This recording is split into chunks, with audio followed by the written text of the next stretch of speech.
So for today, what we're going to need to know is we need to know our clove hitch. Now, clove hitch is really simple. I'm going to get my bunny ears, make 2 bunny ears, put the right one over the left one, and it goes over my stick, like so, and I pull it. There you have a clove hitch. Do you want to have a try of that? Yeah, okay. Get yourself a piece of string. Right. So, 1 bunny ear.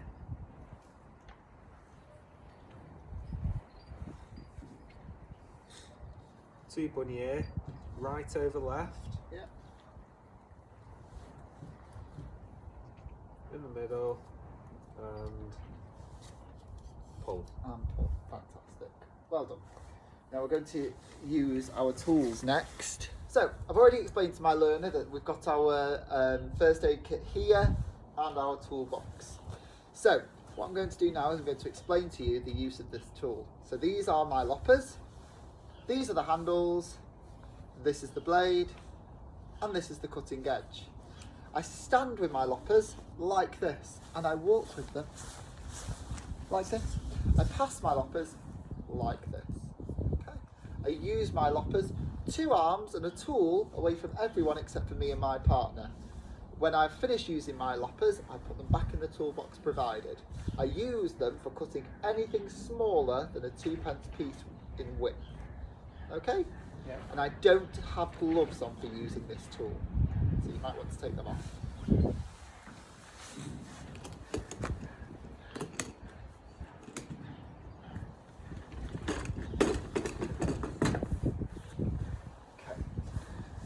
So now what I'd like you to do is go and get your loppers, and I'd like you to go and find 4 sticks, roughly the length from my wrist to my elbow, or to your wrist and to your elbow. Okay? Okay. And as straight as possible. Off you go. Go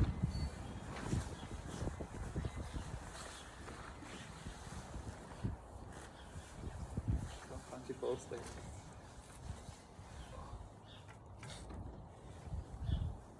Oh, that was convenient. Right, okay, put them down. Now, listen again. 4 sticks, roughly the same length, so you might need to cut some down. Right.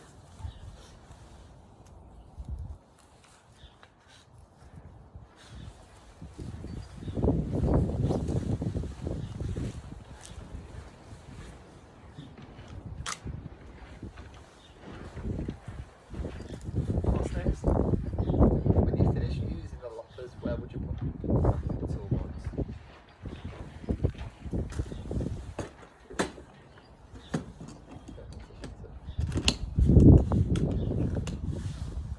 Okay, so what we're going to do now is we're going to make something using the 4 sticks. So now you've got your 4 sticks, what I'm going to do now is we're going to join them. Okay, to do that, we're going to get 2 of the sticks, we're going to make our bunny ears again like so. This is called a clove hitch, you put right over left. It's a little bit windy today. I'm going to pull it like so, making my clove hitch. Now the next part of what I'm going to do is I'm going to join them together. So to do that, I'm going to put my other stick adjacent to this one, okay, to make an L shape, like so. Now what I'm going to do, I'll do it on this side. I'm going to play a game, under and over, under, see that? Yes. Yeah. And over. I'm going to do that 2 times around all of my sticks, well, both of my sticks, under and over. Now this time, rather than carrying on, I'm going to go the opposite way. So rather than going under the next one, I'm going to thread it back this way. Going under and over, under and over, under, over, like so. Now, to finish this off, I'm going to tie it with a reef knot, so that's the start of a shoelace basically. One, and then on the other one. 2. And all that's going to do is secure it in place. Now what we've just done That's called a square lashing. Okay? Now that's going to hold quite nicely for our structure. Okay, would you like to have a go? Yes, please. Okay, get two of these things.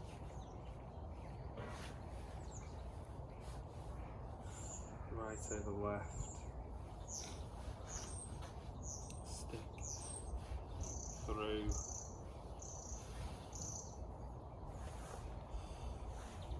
That's that. So under, over, under, over, under, over, under. Now reverse it back.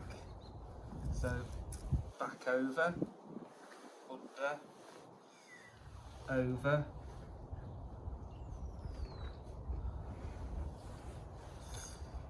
under, over, under, over, under, and then I'll lock it off. Yep, just with a reef knot. So that's just like a shoelace, 2 times. One shoelace. And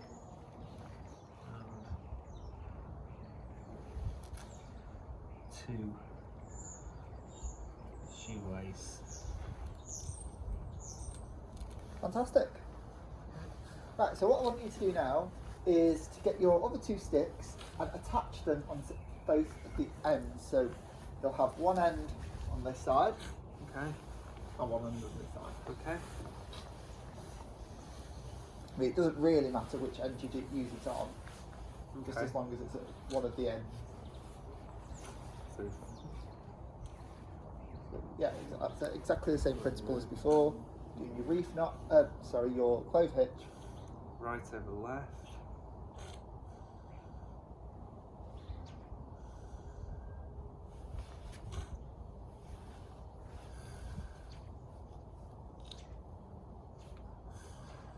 There we are. So if I then do under, over, under, Just make sure you Over. string at the end. Oh, yeah, that's fine. over, under, over, under, and then I'll come back on myself. So over, under, over, under, over, under, over, under, and then lock it off. Yep, With- tied up with a reef knot. 1 and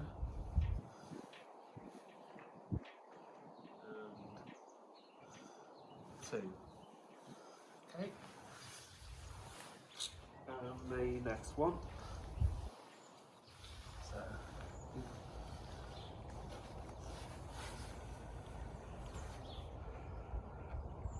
That's it. so 1 bunnier, 2 bunnier, right over left. Yep, you clove hitch and then put it on. So tighten it off, and then I just move that to there. Put that on there. So if I do under, over, under, over, under, over, under, and then go back on myself. So Yep. over, under, over, under, over, under, over, under, and then I'll tie it off.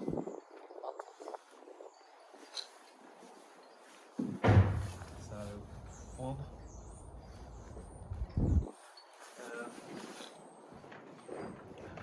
Oops. 1 and 2. Lock that off. That's fine. Brilliant. And then the last one to do is your final loose end. Okay. So if I just put that there for ease.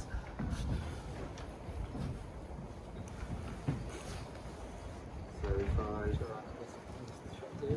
one, two rabbit here, it's right over left.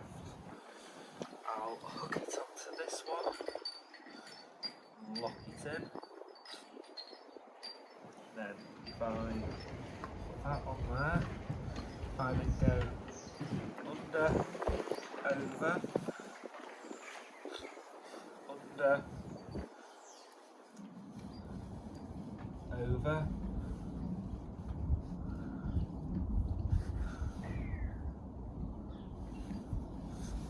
over, under, over, under, and I'll then reverse it. So over and under, over and under,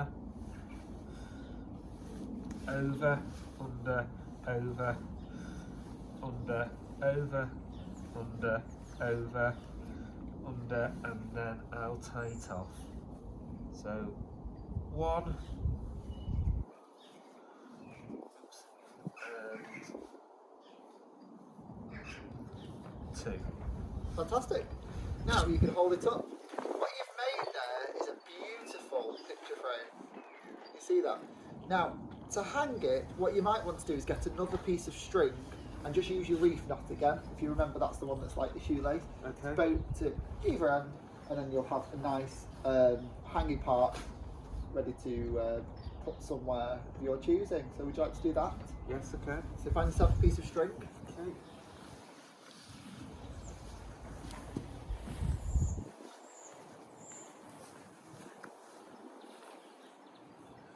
So I use the top, so if I put one there.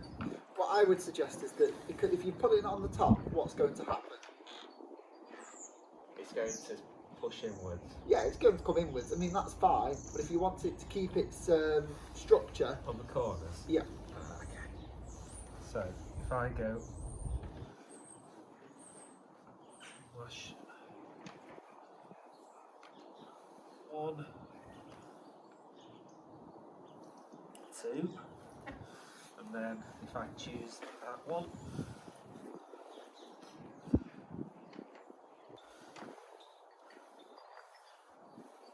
so 1, 1,